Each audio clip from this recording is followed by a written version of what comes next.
Isabella Morrow had been struggling across the Arizona desert for 2 days when her strength finally gave out. She collapsed beside a lone boulder, the only source of shade in any direction. At just 26 years old, she was paying the price for trusting the wrong man with the wrong plan.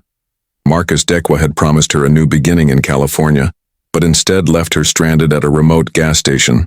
With no money, no transportation, and no way to call for help, Isabella had been forced to continue on foot. The desert sun showed no mercy, and her last drops of water were gone hours earlier. She had tried to follow what she thought might be a road, but the endless sand and stone stretched on with no towns, no signs, and no escape. As her vision blurred and her body weakened, Isabella heard the faint sound of hooves striking rock. She forced her eyes open and saw a rider silhouetted against the afternoon sky. The man dismounted, knelt beside her, and she found herself staring into the weathered face of someone who looked to be in his mid-30s. His eyes were kind beneath the brim of a worn cowboy hat. "Easy now," he said softly, offering a canteen. "You're badly dehydrated. Sip slowly, not too much at once." The cool water revived her parched throat, and she whispered, "Who are you?" "Name's Jake Sullivan," he replied, helping her sit back against the rock. "My ranch is about 5 miles from here. What brought you out here alone?" Piece by piece, Isabella told him her story. Marcus's empty promises, the abandoned car, and her desperate decision to walk toward what she thought was the nearest town, never realizing how vast the desert truly was.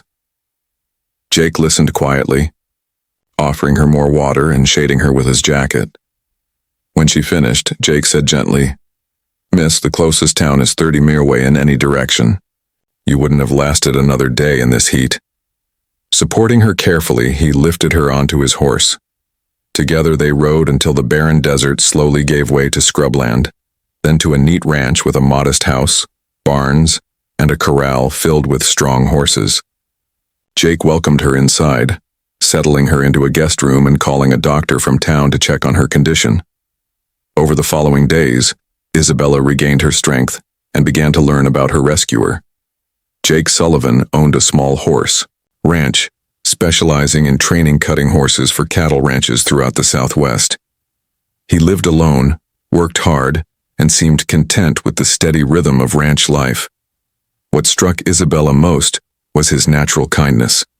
He never pressed her with questions, never treated her like a burden, and seemed to see her recovery as a simple act of humanity. One evening, as they watched the sunset from the porch, Isabella said quietly, "I should leave soon.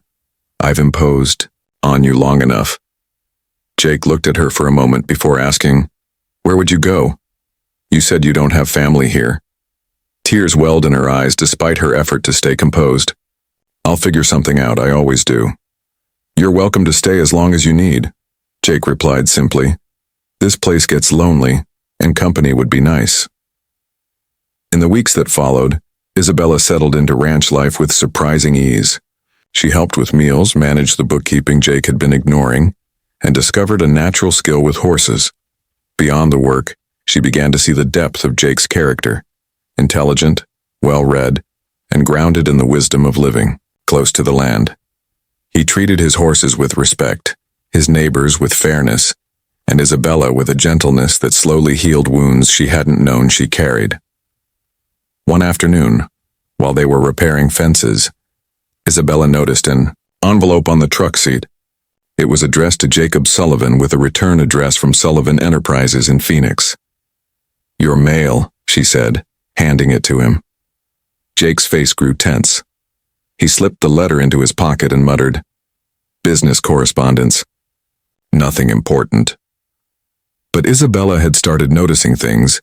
The expensive watch he wore despite his rough clothes, the high-end ranch equipment that didn't match the image of a struggling cowboy, and the private phone calls he never explained.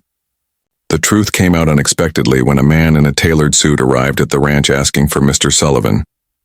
When Isabella opened the door, the visitor assumed she was his assistant. "I need to discuss the quarterly reports for Sullivan Enterprises. Is he available?" the man asked. Isabella was stunned, insisting there must be a mistake. That was when Jake appeared, resignation written on his face. After the visitor left, Jake looked at Isabella and said quietly, "Come inside.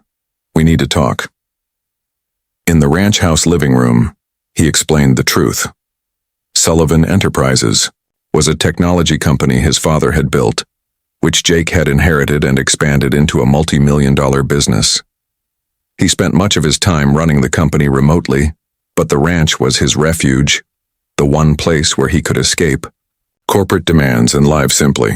"I've been living two lives," Jake admitted.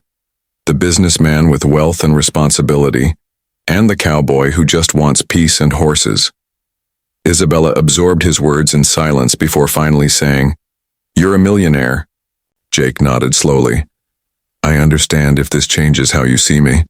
Many people have treated me differently once they know about the money." Looking around the modest ranch house, Isabella thought of the week she had spent believing Jake was an ordinary cowboy. Then she said quietly, "It does change things." Jake's shoulders tensed. "It makes me realize how genuine you are," Isabella continued. "You didn't help me because you could afford it. You helped because I needed saving. You didn't offer me shelter because of money. You did it out of kindness." Relief softened Jake's face. "So you're not interested in my money?" Isabella shook her head. "I fell in love with the man who saved my life. The man who taught me to trust again. The money doesn't matter." Over the next months, their bond grew stronger. Built on respect and trust, their relationship deepened long before wealth entered the picture. Jake brought Isabella into both worlds, valuing her ideas in business as much as her presence on the ranch. When Jake finally proposed, it wasn't with grand displays or costly jewelry. Instead, it happened on a quiet ride through the desert, near the place where he had first found her. As the sun rose over the horizon, he said simply, "I want to spend my life with the woman who sees past circumstances to character." They married at the ranch in a heartfelt ceremony, joined by both Jake's business colleagues and the ranching neighbors who had become Isabella's friends. Years later, Isabella created a foundation to help women escape dangerous situations. She would often share her story, saying, "Sometimes being lost brings us exactly where we're meant to be. The greatest treasures are often found in the most unexpected places." The desert had nearly ended her life, but it had also led her to a love worth more than any fortune.